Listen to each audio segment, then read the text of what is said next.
ఇంతకు ముందు నా ఫ్రెండ్ చేసిన చికెన్ బిర్యానీ రెసిపీ అనేది ఆల్రెడీ ఫుల్ వీడియోలో పెట్టేశాను మన ఛానల్లో. సో అదే రెసిపీని నేను కూడా ఇప్పుడు ట్రై చేయబోతున్నాను. ఎలా వచ్చిందో చూడాలనుకుంటే మన షార్ట్ మొత్తం చూడాలన్నమాట. So hi everyone, welcome back to my channel Bhumi's world. So ఇప్పుడు దానికోసం అయితే నేను ఫస్ట్ అయితే ఫ్రైడ్ ఆనియన్స్ అనేవి చేసేసుకున్నాను. అవి పక్కన పెట్టేసి మన చికెన్ మ్యారినేషన్ ప్రాసెస్కి అయితే వచ్చేసాను అనమాట. సో చికెన్ మ్యారినేషన్కి ఆల్రెడీ మనందరికీ తెలిసిన విషయమే కాబట్టి ఏమేమి వేసుకుంటాం అవన్నీ వేసుకుని మ్యారినేట్ చేసుకుని ఒక 1 అవర్ అయితే పక్కన పెట్టేసుకున్నాను.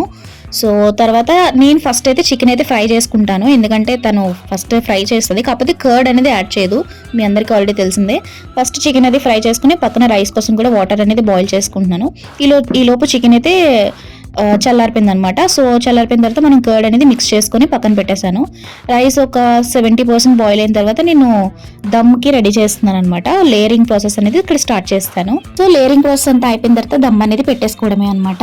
సో లాస్ట్లో కొంచెం గ్లాస్ ఆఫ్ గంజి ఉంటుంది కదా, అందులో కొంచెం సాల్ట్ అనేది యాడ్ చేసుకొని మనం కొంచెం పైనుంచి వేసుకోవాలన్నమాట. ఇంకా అయిపోయిన తర్వాత కొంచెం నెయ్యి వేసుకుని దమ్ అనేది పెట్టేశాను.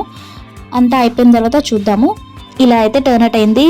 చూడడానికి మీకు ఎలా అనిపిస్తుందో తెలియదు, కానీ టేస్ట్ మాత్రం అదిరిపోయింది. అది కూడా చాలా ఫాస్ట్గా చేశాను. ఈరోజు ఏదో పర్టికులర్గా చేయాలన్నట్టు చేయలేదు, కానీ టేస్ట్ మాత్రం అదిరిపోయింది. మరి మీరు కూడా ట్రై చేయండి.